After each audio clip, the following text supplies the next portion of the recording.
Everybody, welcome back with the Plat. Purplatypus is the name, and today we are talking about the Thief.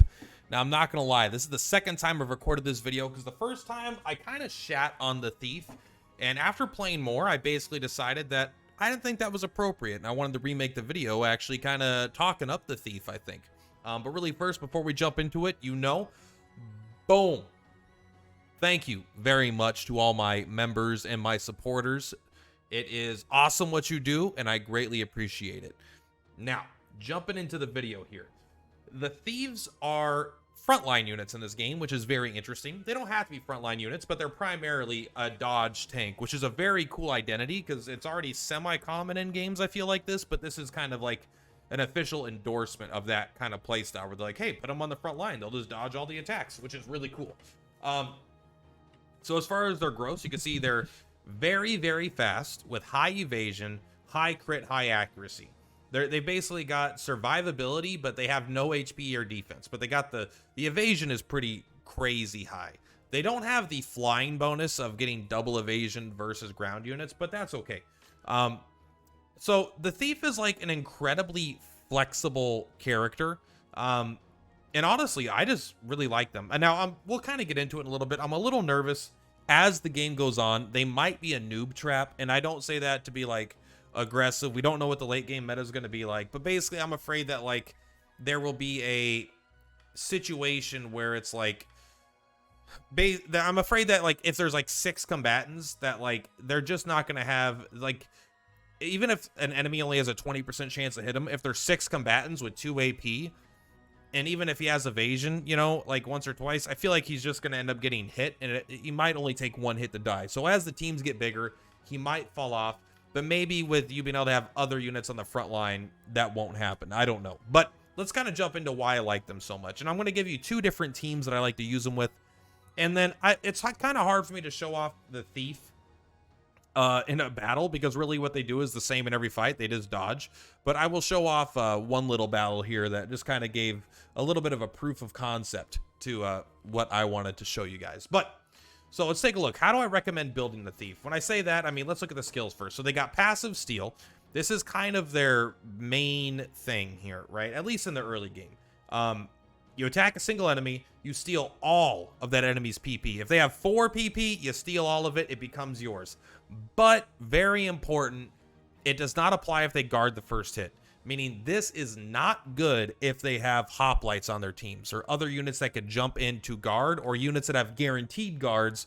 So this could fail a lot. Like hoplites, one, it'll not only will it defend everyone on the team, but it also just has like a passive like 60% chance the passive steal doesn't work. So there's definitely situations where this does effectively nothing. However, when you're going up against gladiators and they have like a 5 to 8% block chance, this is very likely to work and absolutely melt that unit, because when they can't use bulk up, it's insane. And this does give you more stacks of passive, so you could use it to evade, but you could use it for anything that you have an item that gives you a passive ability for.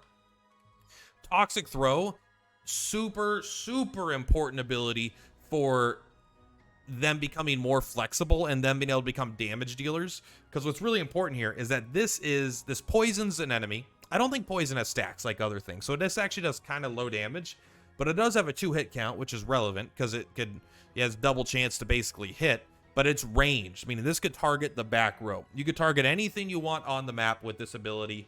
Super, super cool. Then evade, this is like how they dodge, right? They have a passive dodge chance, but if their passive dodge chance fails, they can then consume a PP to evade a single hit. Although I've had it not like work on certain follow-up attacks, like the Arbalist quick shot or something. Like if they attack and you dodge it, and then the quick shot PP follow-up, I feel like didn't trigger the evade or something. I don't know. It was kind of weird. And then plunder, steal gold. This has been relatively useless for me. Maybe you get a couple thousand extra gold, but I mean, I've been getting so much money from the fights and stuff that this has felt like not a waste of valor, because all the other ones don't give you permanent stuff, but like I would rather use the bonus experience or something. They're really, really good leaders. One of my favorite leaders you could have. Yes, they're infantry, but it means they don't really move slower through forest and stuff, and they've got a really good mobility. They have higher mobility than most of the flying units. although they don't have the freedom of going wherever they want. And they have quick rest, which is one of my favorite abilities, because when you're going out and attacking things, sometimes you can get a moment, and then it takes you like only 9 seconds to wait instead of like 12 seconds or something. You know, it's like a 3-second cooldown or reduction, which can matter because if enemies hit you, that's pretty bad. So as far as the loadout, early game, it's so easy. You get the silken scarf, he starts with it, and then you give him a lucky coin. You get the lucky coin when you meet the feather warrior chick, and she offers to give you she's like, hey, have this cleric join you. The cleric, for some reason, has lucky coin. It means you get a stack 40 bonus evasion, and you get a 20% crit rate, which isn't super relevant in the early game, but they do have a high crit chance, so it's probably going to be good later. I recommend using Viper Fang early, but it's not really something that I think is that important overall. It's mostly because I think Poison Slash is really good versus the things the Thief is weak against. So it gives you another attack to use versus things you're not very good against, such as Hoplites. You know, if you end up going up against a Hoplite and your passive steal basically does 1 damage, and it doesn't give you the PP, it doesn't drain their PP, it doesn't do anything, I'm just like, it's bad. So having a different attack that you can use to prioritize, I think is pretty useful. And it kind of lets you just do a lot of different attacks. But that would change once I get Toxic Throw. I'd probably use Toxic Throw instead, and then get a higher damaging weapon, or a weapon with more survivability, maybe higher accuracy, maybe the King's Blade, just get insane accuracy, but or evasion, who knows. But so there's going to be 2 teams I'm going to show you here. The first one is this is like a gimmick team, but I do think this team has potential. This is a damage over time team. This team is all about proccing dots on a character as much as possible. Now the issue is there's not a way to get dots on multiple characters. So this is more if like you're having a really hard time killing one character, and you want to make sure you can kill at least one character, because sometimes you'll fight a team that's very self-sustaining with a lot of healing. This will make it so you're almost guaranteed, I feel like, to kill at least one character to kind of break the formation. Then you can go in and you can do it with your other teams. And so I'll kind of explain that. And then the second team here, this is just more a classic Thief frontline. You're going in and killing stuff, mostly relying on the Thief. But with a more flexible and overall more powerful team, especially for one rounding. But I do think that the damage over time team may be weak in the beginning. But I think as you get more options, or if you're trying to kill a very specific small, like if they're fighting someone with only 2 units and they're strong, like stronger than you, I think this team could still get by. So what's the idea here? So you don't need to have a House Carl. The wizard is mandatory for this, but the House Carl is not. You basically just want someone that equips an axe and has high initiative. There's not that many axe users that have high initiative. I mean, you could use the Griffin Knight, right? I mean, probably even higher initiative. I mean, passively only 13 here, so actually pretty slow. They're only level 2, so that's probably why. I'm using the House Carl because I like the extra attack at the end, because the idea for this is to deal a lot of damage, basically. And so I'm using the House Carl here, but you want to use the Crushing Axe, and you want to stun. Now, the idea for this is mostly really to stun. So if you get if you get other ways to stun later, like you want to use a fighter's shield bash for some reason, instead of the way better crush ability, then maybe you would do that. You could also use the cavalry's insane wild rush, which stuns a column of enemies. That's really good. So those are both things you could do, but basically you want to stun an enemy, right? And so then after you stun an enemy with crush, and I like targeting the character with the most AP, they're automatically going to target only the thing that they can target. And it's also unguardable, by the way. So this actually is also really, really good with the Thief in general, because if you have an unguardable stun, now the Thief is guaranteed to be able to get their PP, right? They're guaranteed to be able to get that PP, bro, because they're stunned. They can't guard. So the fact that Crush is unguardable and it stuns is just inherently one of the best skills to combine with a Thief, if they're able to go first, which this character does have 3 more initiative because of the Dove Plume. But basically what the damage over time team is going to do instead is you're going to then have Poison Slash on the stun character. So they're going to automatically target them. And if for some reason there's not a stun character, then they will just passive steal something. You could mess with these. You know, I'm not going to get too into the gambits in these like beginner videos. One, because I'm kind of a beginner. And then on my third character, the third movement here, I have Fireball, a poison character. And if there's no poison character, then you're going to go to just prioritizing armor. So what's going to happen is this guy's going to run up and stun something. This character is then going to poison it, and then this character is going to burn it. So now there's a character that's stunned, poisoned, and burned. So their first turn is going to come up. They're going to take burn damage and poison damage, and then they skip their turn because they're stunned. What's important is this doesn't work with freeze. Freeze bypasses the turn entirely. Like, it doesn't even show, their turn doesn't even come up into the thing, so they don't take dot damage. But when you stun them, they still do take that dot damage. And so then everyone else is going to go, and they're going to come up a second time, and they're going to take a second instant of those dots, those damage over times, before the end of combat. And then they're also, you know, after they take their turn, they're also going to get hit with Parting Blow and probably Fire Burst if they're still alive. So absolutely a great, like, single target, nuke them into orbit style of team for breaking up formations. But it is not a general use all-purpose team that's just going to be good at everything, other than the fact that the Wizards AoE is just pretty strong, and if you're fighting things that you're stronger than, then these attacks will just do enough damage to kill them pretty much outright, and you don't need to worry about it too much. But if you're trying to push content, I feel like this could be really, really good if you're fighting some sort of boss. Like, if you're fighting a 1-unit dragon or something, and it's, like, not immune to every status ailment, I think this team could be the team that beats it. But besides that, the team you're probably going to use it more is this team up here. This is just a more generic but very powerful team in general. So you're using a really, really powerful cavalry unit.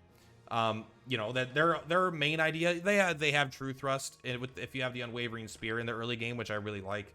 But really, they're Assaulting Lance, right? They're going to be doing double damage to all the things. This is a situation where you're probably using poison / way less. You're probably putting it down here instead of up here. Because you probably want to passive steal, unless, you know, you can make it set up so unless there's armored, you know, always target a non-armored unit or something, because that could be pretty rough. You still want to have poison slash in case your passive steal just isn't going to work. But then Elaine is really fucking good here. Now, you could use a hoplite. I like Elaine because Elaine has good magic defense, so he's kind of always good, and he could heal himself, so he's just kind of always good. The hoplite can do this job, but he's just worse because he has less attack, almost no magic defense, although he has way better physical defense. But the damage is just so low, it feels like, on the hoplites right now. Like, I mean, he has 23, so maybe it's not as bad as I'd say, but I feel like Sting is just, I mean, 50 plus 50 potency if the user is below 50% HP. I just don't know. I just don't like that attack. I mean, maybe I'm just a little biased because I feel like Lean Edge is so strong, even though it is the same amount of damage. Just the fact that it heals you makes it feel so much stronger. But the idea for this team is obvious. Like, you just have a really powerful sweeper. You've got a really powerful, you know, self-healing damage tank hybrid. You could switch out the sword for a magic sword, kind of go with magic damage if you want to do something like that. The main idea here is having this luminous cover. Activates before an ally is attacked, and cover an ally with a medium guard, and you grant them 20% defense. The 20% defense isn't super relevant, but basically if your thief is getting overwhelmed, or they have like a true shot archer or something, or they have some sort of flyer, something that's gonna, I don't know, hit your thief, you could have this unit in the back, and he's basically there to add almost like an extra evade. But it's almost better because it's like it works against literally everything, even true damage, because he takes the hit instead, and then he'll heal himself back up automatically at the end of the fight. Lean Edge is really good with lowest HP if your HP is below 75%, and then you have Lean Edge against characters whose AP equals 0. That means he's basically going to wait till the fight's over, and if he doesn't meet the first condition to try to execute someone, then he's just going to use this at the end of the fight anyway, assuming the enemy used all their AP. So overall, it's going to be pretty powerful. But what's really good about this team is very flexible, because one, you've already got the best damage dealer. You could even destroy hoplites and shit, even though they're supposed to be the counter. Hoplites supposed to be like the high defense counter to this. When you're dealing double damage, it almost doesn't even matter. Like, you could still do insane damage to a hoplite. Now, once they start getting 2 and they're getting guaranteed heavy guards, that kind of shit definitely becomes, you want to bring more counterplay here. But what's really good about this team is, let's say you are facing hoplites and a bunch of them. You could actually just do this right here. You could switch the thief to the back row, have Elaine just be the tank of the team, because Elaine is a perfectly insanely strong tank with the ability to heal. You could switch to a more defensive thing, you know, the Templar shield. You could use the Crest shield to give yourself more PP for more passive blocking, although the Templar shield gives them more healing. You know, add a gauntlets to the team, and suddenly, like, you've got yourself a grade A top of the line tank here. And then this is when you would have your toxic throw, and you'd be using your toxic throw. So if it's a fight that your thief is not great at, you could still just switch him to the back row, and he could still be doing ranged poisons attack on the back line. And I think that's also really good. Obviously, I don't have it yet. It's hard to get all the characters up to level 10 in the demo with the amount of time that I've had. But this is basically the Thief's teams and their ideas on what they do. As far as, like, I think that this is going to be pretty much what I'm going to use for the Thief always for the early game. Like, I can't imagine a playthrough where I don't want Lucky Coin and Silken Scarf unless I'm specifically putting it on a different unit. That's like maybe a flyer because they get double value against ground units. Not magic, though, only physical, but still, like, that makes them basically unhittable, and the enemy has no choice but to swing at them. And then, like, none of the other swords are, like, worth it, you know? Like, yes, of course, the King's Blade is great, but you got one of them. It's probably better on a cell sword who attacks, like, 4 times a turn, or, you know, a combat, right? Than on the Thief who still only really attacks once. But, yeah, these are the 2 builds that I had for the Thief. In their kind of their teams. This one's a little gimmicky, but I think it's strong. But yeah, let's take a quick look at that video. All right, so this isn't like the absolute perfect ideal. Like, you want a situation where you're gonna wipe them all out, but what's important about this fight, and why I do think it is pretty good, is you can see we're taking 0 damage here. Literally 0 damage. We don't have any support for our Thief at all, in terms of we don't have the Elaine, you know, to come in and block for him or to ensure it. He's not even going to be using his steal ability, right? He's just going to be, because his steal ability basically won't work because of the hoplite. But we're still dealing 73 damage to their team, which is probably their front line pretty much. And then we're taking 0 in return. So, and we can see here, it's a 4-man squad versus a 3-man squad, and we're equal level. I mean, we have 1 level higher on 2 of our units, but I mean, that's not the world's biggest difference, right? So let's kind of take a look at how this fight plays out, exactly what happens. And this is the gimmick team, too. This isn't like if we had the Knight, it might just be a Oko because of how powerful the Knight actually is comparatively to everything else. Let's take a look here. So he crushes, right? So what's important about this is he's crushed. Our steal ability, our steal PP would actually work against this guy now, but still, we're kind of trying to show off specifically the poison. So he gets stunned, so he can't protect his allies, but that's not really what this is about. Stun is very powerful against hoplites. I just want to reiterate. So you poison this guy, boom. Again, it only did 1 damage there, but it's still poison. 23% chance. That used our only evade for the whole fight. So, like, you can see, like, we got unlucky on the first hit, but now we're getting good on the rest. So now he fireballs, burns, and so right when his turn comes, he just instantly dies, right? So that was already not insane, but it was pretty good. And then you're going to see here, and then the fire burst, right? And so, yes, that wasn't like the perfect showcase because it's a 4-man and the damage over time isn't insane. But even when things don't go perfect, it's really about nuking down their tank, right? Like, the main idea for that whole combat scenario was like, there's a hoplite, and if you have a team that just can't get past them, then you're fucked, you know? Like, if you have, he just blocks everything, and it's really hard to get past him. But in this situation, you can go in there for 1 SP if you're not able to kill them all, because even a cav may not be able to get through that guy's heavy guard. But you could kill the main guy that's protecting him, and then on your second SP, you could switch your team around a little bit, maybe have a second team nearby, and absolutely clean up, because the rest of the guys are not that tanky. But yeah, so that's kind of where we're at, how we're going. And I think the Thief is probably insane, but it's super insane in the early game, like super insane. I am nervous as the combat sizes get bigger and the way the game uses a dice roll. Like, you know, there's six combatants hypothetically, or 4 or 5, and they have 2 AP each. Suddenly, you know, if you have 8 attacks coming in on your Thief, they're just not going to handle it. But maybe no front line can handle that, right? Maybe that's not the Thief's fault. Maybe you just have 2 front lines, you divide the attacks evenly, so now instead of having 8 attacks, each of your front lines has 4 attacks coming in, And that might be way more reasonable to actually deal with. But also, I think the thief scales, because poison scales. As if an enemy gets a second AP, poison suddenly does twice the damage, or a third more damage, right? Because if you're stunning them, you're already getting 2 procs, but you'll go up to 3 procs because it lasts for the whole combat. So I think the thief has a huge potential, but you do got to be careful, because sometimes, like, the way combat goes, you'll just go into a combat that you could normally win, and they'll just roll that 20% 3 times in a row, and your thief will just die, and you can't. So I don't like the thief going out alone, because they are a dodge shank. Sometimes the dodge will just not work. Sometimes you'll get bad RNG. But that's it for today, guys. Thank you so much. Again, thank you again to my members and my supporters. I really appreciate that, guys. You're making my dream come true, 1 member and supporter at a time. Don't know how many I need to make it a full-time job, but if we can, I think if I could triple, or I could double my income from YouTube, I think I could go down to part-time and really spend like 20-30 hours a week streaming and creating content instead of the 5 to 10 hours a week I'm currently doing. So that would be pretty cool. But yeah, anyway, until that day goes, we're just gonna do what we can. Much love for Platypus is for Platypus. See you on the flip-flops. Bye.